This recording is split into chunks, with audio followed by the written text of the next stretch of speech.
So ఇప్పటివరకు ఈ folk songs మీద ఎంత సంపాదించుంటారు? ఎంత అంటే మొత్తం లెక్క చెప్పాలా? మొత్తం లెక్క కాదు, అంటే ఆల్రెడీ మీరు ఇల్లు కొనేసుకున్నారు. లేదు, నేను అంటే దేవుడి దయ వల్ల ఇల్లు కొనేసుకున్నా, స్టూడియో కూడా మంచి పెట్టేసుకున్నా, మంచిగా బాగానే ఉన్నా నేను. సో అందుకు నాకు ఆ క్వశ్చన్ వచ్చింది, అంత డబ్బులు వస్తాయా ఫోక్ ఇండస్ట్రీ నుంచి?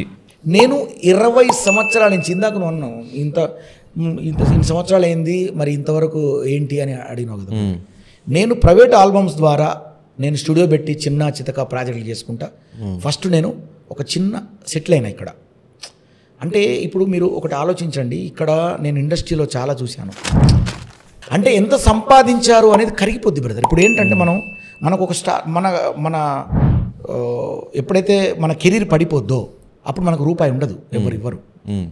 సో అప్పుడు మనం ఇప్పుడు చేసుకున్నటువంటి ఆ ఇల్లు అదో ఇదో ఆ చిన్న బ్యాంక్ బ్యాలెన్స్ ఏదైనా ఉంటే అవే పనికి వస్తాయి.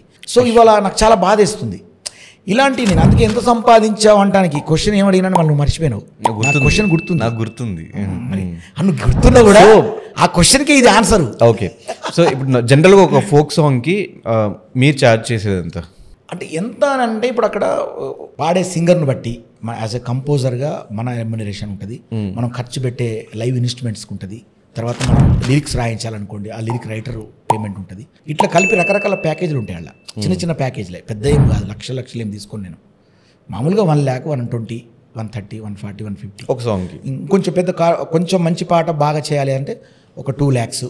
అంటే ఇప్పుడు రైటర్లు మనం డిపెండ్స్ ఆన్ రైటర్. ఒక రైటర్ 1,00,000 కూడా తీసుకుంటాడు, ఒక రైటర్ 50,000 తీసుకుంటాడు, ఒక రైటర్ 10,000కే రాస్తాడు.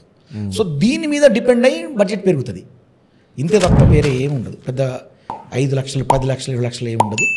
జస్ట్ 1.5 2 lakhsలో ఒక ఫోక్ సాంగ్ తయారవుతుంది.